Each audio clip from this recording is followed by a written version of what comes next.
और एक निवेदन आप सबसे करूंगा, जिसके घर में क्लेश ज्यादा मचता हो, बहुत ज्यादा क्लेश मच रहा हो, बहुत ज्यादा झगड़े होते हो, बहुत ज्यादा, तो महाराज शंकर भगवान पर थोड़ा सा चावल एक कटोरी में गला लो, थोड़ा सा चावल गलाओ, गलाकर उसको पीस लो, पीस कर उस चावल में थोड़ा सा चंदन, थोड़ी सी हल्दी डाल लो, उसका उपटन तैयार करो। बुधवार के दिन, कोई भी बुधवार, शंकर जी के मंदिर में जाकर शंकर भगवान के शिवलिंग पर उस चावल का लेपन करो। 7 लोटा पानी, मात्र 7 लोटा पानी शंकर को समर्पित करो, शिव को समर्पित, अपनी कामना कर कर अपना भाव रखो। जब वापिस चलो, जिस कटोरी में से भगवान शंकर को आपने उपटन लगाया था, वही कटोरी घर लेकर आओ। घर के मूल स्थान जो भी हैं, हर हॉल में, कमरे में उसकी एक एक बिंदी लगा दीजिए। मात्र 3 बुधवार आप कर लीजिए, आपके घर में कभी क्लेश नहीं हो सकता। भूमि का कितना भी दोष होगा सिद्ध हो। जिस घर में रुपया आ रहा है, जा रहा है, 1 रुपए कमा रहे हो, 100 रुपए खर्च हो रहा है, घर में पैसा नहीं दिख रहा, व्यापार तो अच्छा कर रहे हो, घर में 4 लोग कमा रहे हैं, सब कोई मिलकर कमा रहा है, तो भी पैसा नहीं दिख रहा, तो भी धन नहीं दिख रहा, रुपया नहीं दिख रहा। महाराज, अगर धन संचिता में नहीं पड़ रहा हो, धन संचिता में नहीं आ रहा, तो महाराज शिव महापुराण की कथा कहती है, तिल्ली का लेपन, तिल्ली काले कलर की तिल को लेकर उसके साथ में थोड़ा सा चावल, और हमारे यहां चावल के साथ में चावल की धान आती है, आपको बाजार में मिल जाएगी चावल की धान, जिसको जौ का भाग अलग हो जाता है, जौ गेहूं की हो जाती है, पर चावल की धान कहते हैं उसको। इन तीनों को एक कटोरी में रख लो, तीनों को पानी में गलाना नहीं है, बस कटोरी में रख लो। महाराज, दरवाजे के नजदीक में, जब दरवाजे से अपन बाहर निकलते हैं तो उल्टे भाग में उसको रख दिया जाए। घर से 1 लोटा पानी जिसमें कच्चा दूध मिला हो, वो कटोरी शनिवार के दिन रखकर, रविवार को उठाकर ले जाकर कलश नीचे रखकर, सीधे हाथ में कटोरी रखकर शंकर जी को समर्पित कर दो। जल चढ़ा दीजिए। बाबा भोलेनाथ के जो चरण पादुका है, उस पादुका में वही तिल्ली, वही चावल का भात, वही जौ, जो आप चावल का धान बोलेंगे, धान, उसको लेकर दोनों भाग पर समर्पित कर दो। आते समय वो दोनों भाग पर चढ़ी हुई तीनों चीजें उठाकर लेकर आ जाइए। दुकान में, व्यापार में, व्यवसाय वाली जगह पर उसको रख दीजिए। कभी जिंदगी में संपदा कम नहीं होगी, महाराज, संपदा बढ़ेगी। 3 रविवार आपको करना है सुख की प्राप्ति के लिए, ये भूमि के दोष को मिटाने के लिए। आपको कथा में पहले भी कहा था, बार, नक्षत्र, समय, घड़ी, पल, दिन, ये जितने भी बनाए हैं मेरे महादेव ने बनाए, मेरे शंकर ने निर्मित किए। एक एक पल, एक एक घड़ी, एक एक क्षण शिव बनाता। 4 महीने चतुर्मास के भगवान विष्णु देव सोनी एकादशी पर जब सोने जाते हैं, तो भगवान शंकर को बुलाकर कहते हैं, ये 4 महीने जितना दान, पुण्य, सत्कर्म, संकीर्तन, भजन, कीर्तन जो होगा शंकर, ये मैं नहीं करा सकता, तुम करा सकते। इसलिए चतुर्मास की शुरुआत ही श्रावण से, इसलिए चतुर्मास की शुरुआत ही श्रावण से है। शंकर कहते हैं, पहले जल में चढ़वाता हूं, पहले मैं भजन करवाता हूं, स्मरण करवाता हूं, कीर्तन करवाता हूं, जितना भजन, दान, पुण्य, स्मरण, नाम, कीर्तन जो होगा चतुर्मास के अंतर्गत, वो सब देवभाग को प्राप्त होगा। पितरों को, पूर्वजों को, आहूतों को दान करो, पुण्य करो, सत्कर्म करो, चाहे गौ माता को दो, चाहे बहन बेटी को दो, चाहे किसी भिक्षुक को कुछ दो।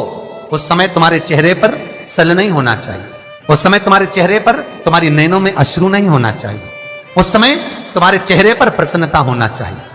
घर पर बहन बेटी आ जाए और बहन बेटी राखी बांधने आई, बहन बेटी तीज त्योहार पर आई और तुमने एक साड़ी दी या 500 रुपए दिए या 1000 रुपए दिए या 2000 रुपए दिए और भाभी का मुंह भगोने जैसा हो गया, चेहरा उतरा हुआ। भाई राखी बंधवाने बैठा तो पहले जेब में अंदर से जाकर पत्नी से पूछकर आया, इसको 500 देना है कि 300 देना।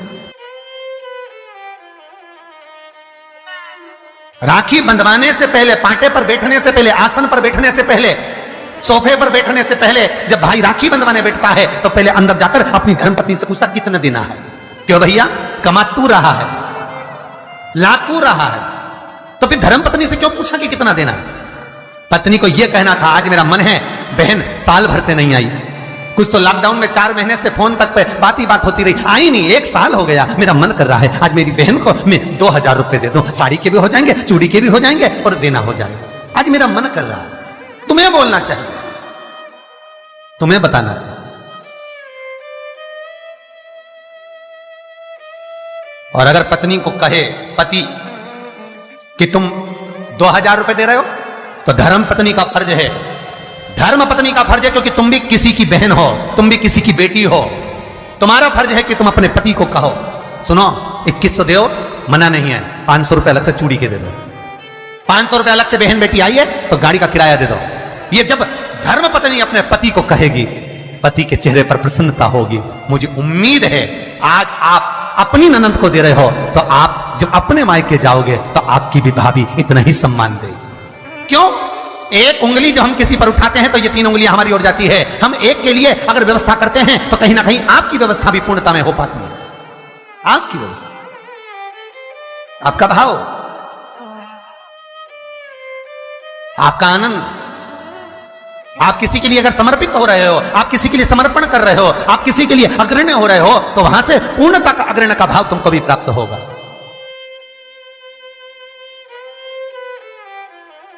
रक्षाबंधन पर भाई राखी बंधवाने बैठ रहा है तो धर्मपत्नी से पूछ रहा है कितने रुपए देना है।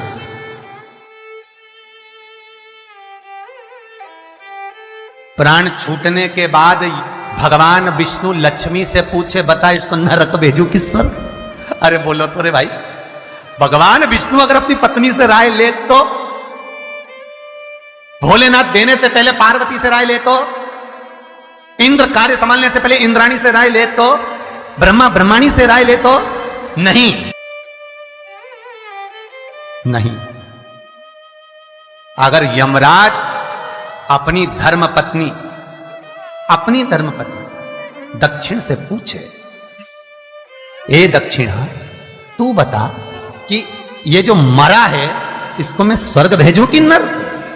तो सबसे ज्यादा अगर दक्षिणा देवी बोलेगी तो एक ही बात बोलेगी यमराज की पत्नी, एक काम करिए इसको नरक भेज दो। क्यों? क्योंकि ये कभी दक्षिण मुख कर कोई काम ही नहीं करा।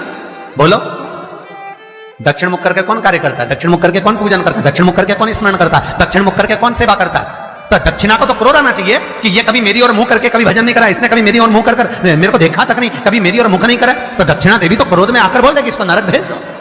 पर यमराज जब मृत्यु का दंड देता है, यमराज जब प्राणों को हरता है, अपनी पत्नी से नहीं पूछता, भगवान विष्णु लक्ष्मी से नहीं पूछते कि इसको क्या देना है, ब्रह्मा ब्रह्माणी से नहीं पूछते कि इसको क्या देना है, इंद्र इंद्राणी से नहीं पूछते कि क्या देना है, शंकर पार्वती से नहीं पूछते कि क्या देना है। तब केवल उनकी विचार धारणा, केवल वही देखा जाता है कि उसका भाव कितना, उसके भाव की सिद्धता कितनी।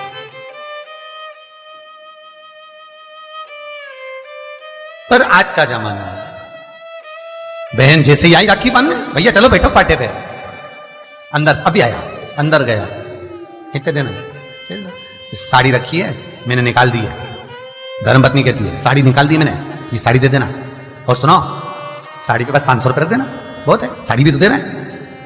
और ये तूने जो अपनी ननंद के साथ करा, अब तू अपने मायके जा और तेरी भाभी तेरे साथ करे तो तुझे कैसा लगेगा? 3 को देने से कभी नहीं घटता, शिव महापुराण की कथा कहती है। पहला बहन बेटी को देने से, दूसरा गौ माता को देने से, तीसरा संत ब्राह्मण को देने से कभी नहीं घटता महाराज। बढ़ेगा, घटेगा नहीं।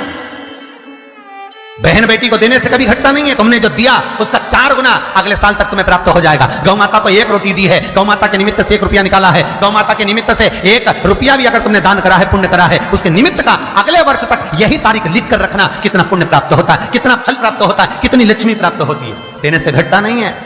तीसरा, संत ब्राह्मण को देने से कभी घटता नहीं है।